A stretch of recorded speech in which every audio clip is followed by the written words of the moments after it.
So we all live in a green washing machine. Chernobyl, Feman, Kevin Blanch, a Russian woodpecker on a picnic. What's that? Feman, Kevin Blanch and Symphony, killed by peaceful nuclear energy. Listen to the wind blow. Shh, I can hear it. It's a Russian woodpecker. He's on a fucking picnic. Chernobyl never hurt anyone, so I want to talk about this. I want to make sure I get it up on Chernobyl Day in honor of Annika. I'm honor of her. The greatest activist I ever knew. So, thank you to Feman. What did she call the president as he voted in the Ukraine, the corruption in Chernobyl? She called him a fucking pig in a pork, or a pork in a fucking pig. We're down to our bodies, the last thing we have. Oh, ain't that the fucking truth? So I gotta see, the documentary comes out on May 5th. The series at HBO. I gotta see a lot of it. I've gotta see a lot of it. Wow, is all I gotta say. So I want everybody to know, and I want to put this up on Chernobyl Day. I was in Vienna when Igor died. I'll be back in Vienna soon. That's the plan. I've got a plane ticket because I got a voucher from all the fucked up shit. So I think I got a plane ticket. I need some money, but I've got to get to California on the grave. I'm overwhelmed, but anyway, I'll get it handled. So thank you to everybody who supported this historic work. Remember when you watched this incredible documentary? It's about time, huh? 33 years later. 33? Isn't that the Masonic number? I'm a fucking Mason. I'm a real Mason. I split my own rock. No, I got blackballed a long time ago. They hate me. I flipped the fucking pyramid. 3 11s. 3 times 11, 33. 3 11. Where'd you sleep last night? You lied to me. So when you're watching this, just remember this. Fukushima times it by thousands. Lake Bear on 60 Minutes, it took him 2,950 days. We're coming up on day 3,000. It took him 60 minutes to tell you this has never happened in the history of humanity before. That's the line they use in the Battle of Chernobyl, in this mini piece by HBO. Now, I had my HBO documentary series hat was given to me by one of the people that worked on this. It was going to debut at the Sunset Film Festival, but he's been arrested for pedophilia. Yeah, look it up, for real. So I used to tell fucking Redford all the time. Put this in your fucking film festival. Kevin Blanch, a Russian fucking woodpecker on a fucking picnic, killed by peaceful nuclear energy. So Feman went in. They'll tell you straight up, they got the idea from Kevin Blanch. I came out of the bone marrow transplant center right here, and I took my shirt off and I flipped the cards, and I started around and killed by peaceful nuclear energy. So Feman went into Chernobyl in 2012, right after I did that piece. And they tore their shirts off and held up the signs. I posted those fucking videos all over. So they also went into a bone marrow transplant and they used beet juice like I did in the cage in Times Square with the Chinese activist. He died of cancer, by the way, that we were toasted. And they took her out of, sucked up, naked, and held up fucking the beet juice for the blood transfusion, killed by peaceful nuclear energy. I posted that stuff all over, but you panty painters didn't like it. Google, fucking Facebook all took it down. I got in a lot of trouble for that, for showing a young woman sucked up fucking naked with a central line hanging out of her jugular vein. Thank you to Feman for that work. Hopefully I'll be doing some work with you at the UN in Vienna this year, soon. That's my plan. I appreciate that so much. It was powerful. I tried posting it all over. It still gets posted all over Europe, of course, but fuck, so I had to do it, with my central line hanging out of my jugular vein. Now, a little girl from the Ukraine was in LDS with me. She was 22. She was going to do it with me. She was going to put, pasties over her. She was sucked up to nothing. She died 2 days before this happened. It's still killing. So when you watch this incredible documentary, and my hat that I got given to me, my HBO documentary film hat that was given to me by one of the people working on the film on the plane was stolen in Lisa's car. Fucking monsters. That's the thanks we get for anyway doing any fucking good work.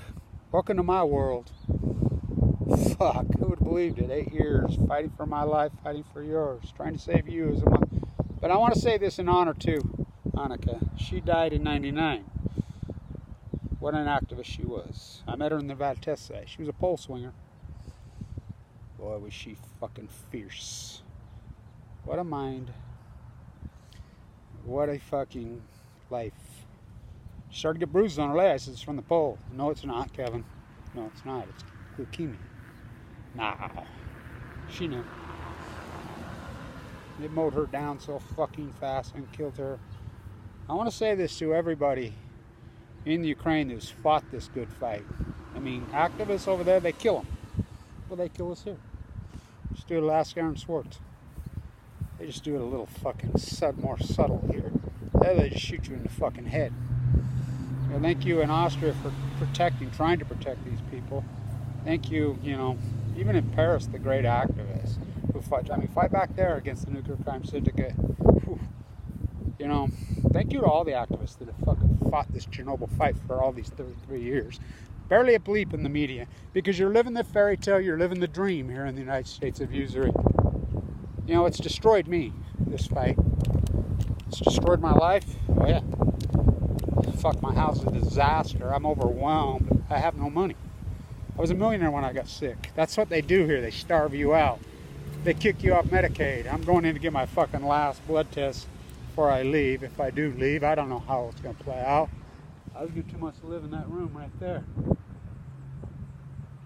Went into the bone marrow transplant at 11:11. I mean, thank you to everybody who's fought the Chernobyl good fight.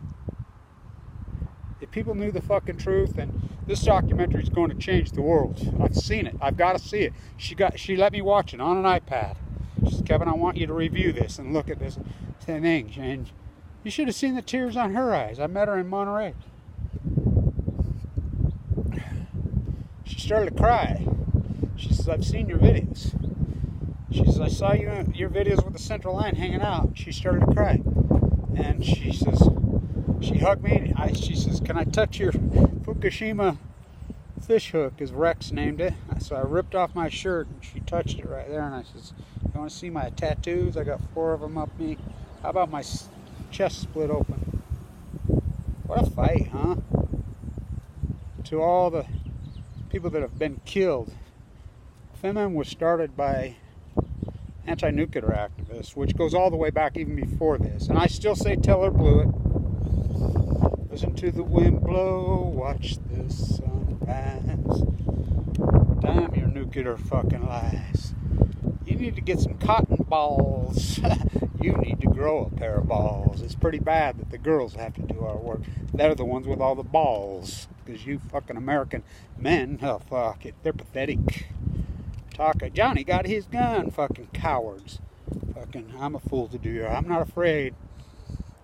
That had got stole, my HBO documentary film. But remember when you're watching this piece, because it's a powerful motherfucker. That's all I gotta say. I saw it. She was showing it to me on her iPad. We were on the plane, and then I had that big layover in the airport, as you know, in San Francisco. And she was there for a while, so she let me watch some of the stuff there when I was in the airport. I started to fucking cry, It brought back a lot of stuff to me. But remember, Fukushima's not killed anyone. You're a fucking fool. The cover-up is epic. It's historic. The killer in you is the killer in me. So, thank you to everybody in Chernobyl. I can't say how much in the Ukraine, how much you guys mean to me, especially FEMN. She'll tell you straight up. Kevin Blanch did that video. Red and white, huh? We love those colors together. Powerful. So I want to get this up on Chernobyl Day. Remember when that documentary comes out? Fukushima. The battle for Chernobyl, which is a powerful piece. Annika's brothers, they came to the house and they knocked on the door. And she says they just grabbed him. She says her brothers was 16 and I believe 18. She says, let's go. They drafted him. They entombed Chernobyl. 580,000 men. The greatest anti-nuclear activist who ever lived, she was one of them. That'd be Gorbachev. He's still alive. He has to hide. He doesn't live in Russia anymore. He can't. Remember, his wife died from fucking leukemia. Ricardo Ike, the greatest athlete in fucking Japan's history, is in a bone marrow transplant center fighting for her life right now. But you don't care. You're living the fairy tale dream. This debtor's hell. Oh, it'll pop. You know, the user economy, the fucking 22 trillion fuck trade. You're all living in this obey consumption fairy tale. Reality means nothing. Can't happen to me. Me. Thank you to fucking... Remember when you're watching it. Fukushima, times that by several thousand. But that piece, I think, is going to change the world. I mean, that's a reactionary thing. We get no police investigation on anything until 48 hours or somebody else does a fucking crime investigation. You know, Elizabeth Holmes. I think this piece is going to change the dynamic. I really do. I told her that. Thank you to Kevin Blanch, a Russian woodpecker on a picnic, killed by peaceful nuclear energy.